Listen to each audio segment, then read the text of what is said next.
In today's competitive job market, having the right technical skills is important, but they are not enough on their own.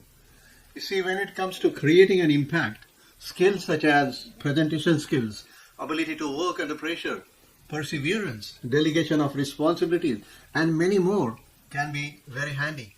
But today, I'm going to share what I believe are the top three skills, the soft skills that employers are demanding in 2024, and how mastering these can put you miles ahead of the competition. If you're trying to make a mark in a new environment, these essential skills can make or break your success as an immigrant and as a fresh Australian graduate. Employers are increasingly looking for candidates who possess strong soft skills. By the end of this video, you will have a clear understanding of exactly what employees want and actionable steps you can take to develop these skills. I will briefly explain you each skill, and then for each of the three skills, I will give you 3 ways to improve them using simple proven techniques. I will also explain how demonstrating these skills has helped our clients quickly land their dream jobs in Australia. So, let's get started.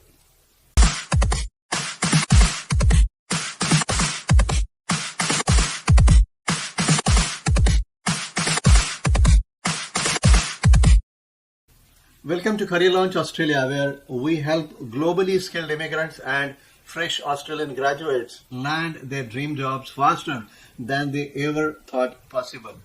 If you're new to Australia or just graduated and struggling to find a job, you are in the right place. Before we dive into the skills, let me share a quick success story with you.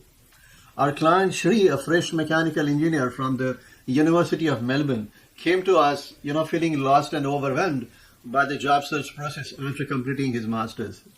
Despite being a scholar from the Uni Melbourne and having strong technical skills, he was struggling to get noticed by the employers.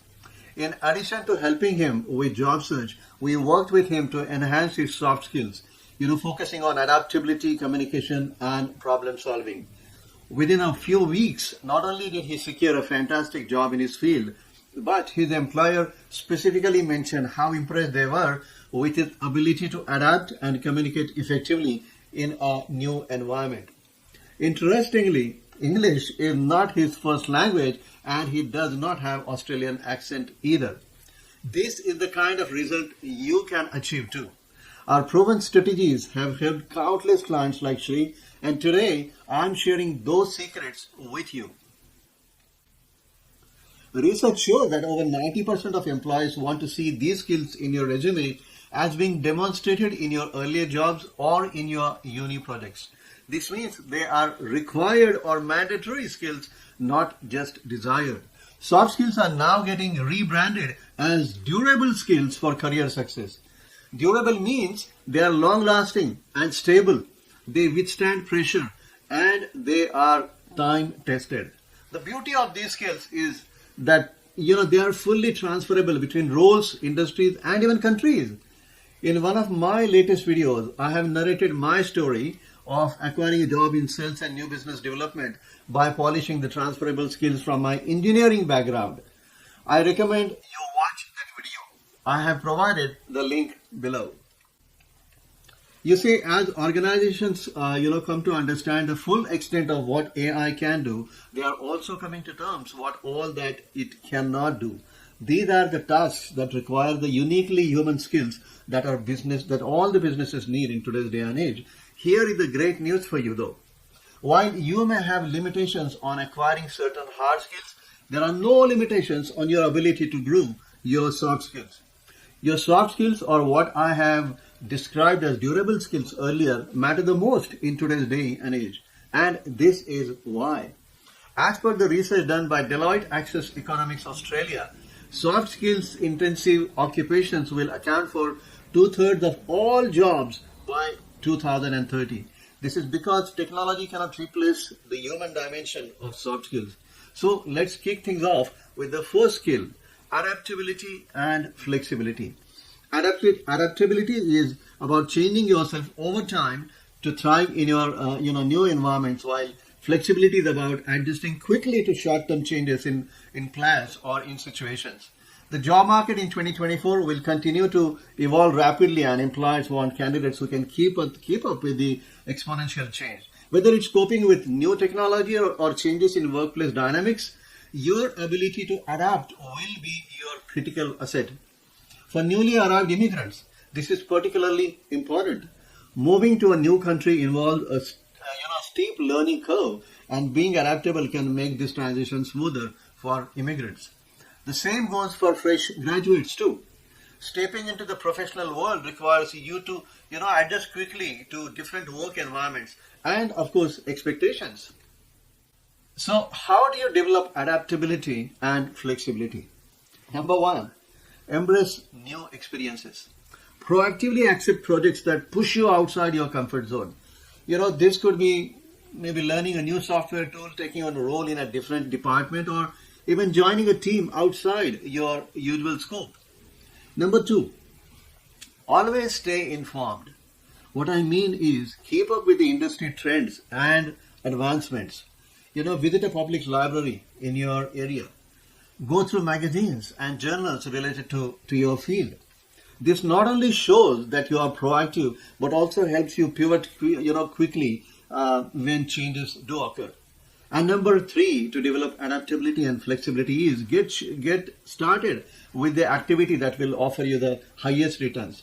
It can be starting a new task with, you have been procrastinating for a while, or something that feels too daunting. For example, initiating conversation with strangers, or even embracing the fear that has kept you from reaching your career goals.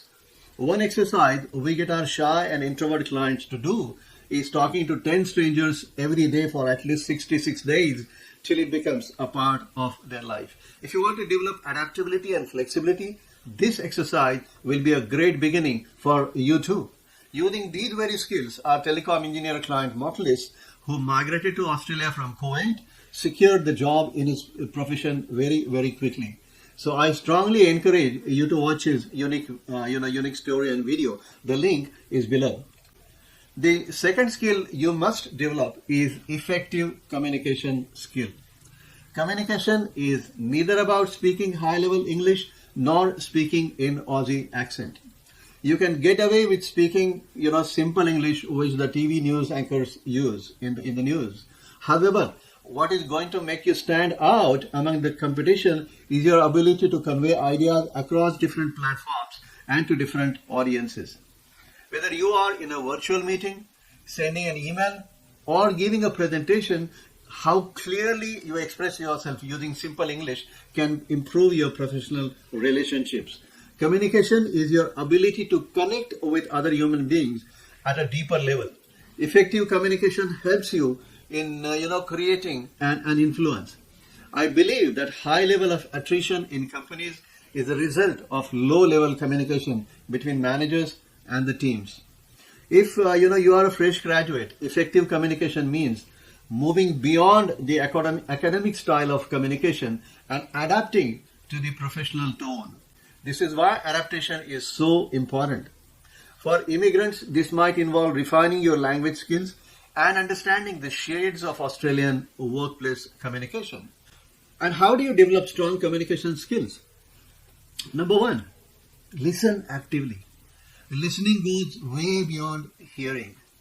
You may be looking at the person and the person may feel that you are hearing them out. But in reality, you may be looking through him or her because you are thinking about something else.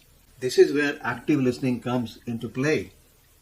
It is your job to make the other person feel that you are focused on the conversation and nothing else. When I think about active listening, I very much think of Nikhil, a fresh civil engineering client from the Melbourne University. Nikhil is a strong active listener. You will notice this in his video. He was on his 485 visa, and as fresh civil engineer, he secured a job in his field just before Christmas that year, while COVID restrictions were still on. I have shared the link below. The second thing you can do to enhance your communication skills is tailor your communication. Learn to adjust your style based on your audience. So, for example, your communication with a client might be more formal, while with your team, it could be more collaborative and friendly. I strongly recommend watching Bill Cosby's YouTube videos, if you haven't watched it. He is one of the greatest communicators I have ever seen. And number 3 is practice communication. Practice may or may not make you perfect, but practice certainly makes progress. That I know that for sure. The more you practice something, the better you will get at it. As many of you may know, I come from India and English is not my first language. I started, learning A, B and C in grade 5. However, let me humbly tell you that connecting with people at a heart-to-heart level is my biggest strength. It is important to enhance your non-verbal communication with others.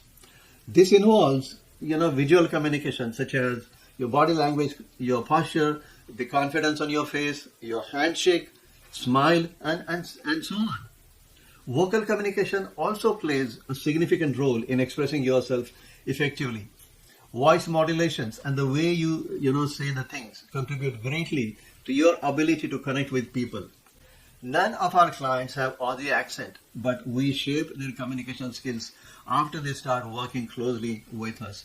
As a result, they end up in quickly securing their high-paying jobs in Australia. The most desired skill number 3 is emotional intelligence and becoming a PYIOS person. PYIOS stands for putting yourself in others' shoes. This is all about understanding your own emotions and those of others and using this awareness to manage interactions and relationships more effectively. You see, in a multicultural country like Australia, where you will be working with people from, diverse backgrounds, emotional intelligence is incredibly valuable, not just as a team member, but also for leadership. Employers appreciate candidates who can navigate different personalities and communicate effectively across different cultures. Whether you're working in a team, dealing with clients, or even just collaborating with your boss, your strong ability to understand others by being curious rather than being judgmental will set you apart. This is how you can develop emotional intelligence and PYIOSness. Number 1, value yourself. There is no one in the world you could value, others if you don't value yourself. Valuing yourself by identifying your strengths and optimizing them in the workplace rather than struggling to, rectify your weaknesses is the recipe for success in workplace and life. There is a strong reason why you are born with those strengths, and that is to help others. Remember, there is no one exactly like you. As I always believe, your life is about adding value to others in a meaningful way while doing what you love to do. So the second way to develop EQ and become a PYIOS person is to value others. Why? Because unless you value someone, you can't add value to them. As much respect is important to you, it is equally important to others. When you focus on one person or thing at a time, you will be able to value them enough. This is why multitasking is another distraction in today's digital world, which is full of many other distractions. And the third way to develop EQ and becoming a PYIOS person is by reflecting on your emotional responses. And this is what I mean. Take note of whether you respond or react in various situations and work on managing your emotions constructively. Daily meditation for at least 15 minutes and be able to consciously bring your awareness to the highest areas of your mind using your strong willpower will help you stay calm and collected in stressful situations. When you watch, videos on our YouTube channel, you will realize that our best meditation is the common denominator in all the video testimonials that has been instrumental in our clients quickly securing their jobs. This is one such trait that employers value very highly. So these are the top 3 soft skills that employers will be demanding in 2024 and beyond. By developing these skills, you will not only increase your chances of, landing your dream job, but also ensuring that you thrive in your career long term. Remember, technical skills may get you noticed, but it is your soft skills that will get you hired and keep you employed longer in today's competitive world. If you found this video helpful, make sure to like, subscribe, and hit the notification bell so you never miss an update. What's coming next? Typically, most job seekers believe that you clear a job interview by selling yourself. in the job interview. In the next video, I will dive into why selling yourself in a job interview is not such a good strategy and what you should do instead. Trust me, you don't want to miss it. So, I'll see you in the next video very, very soon. Till then, you take care and bye for now.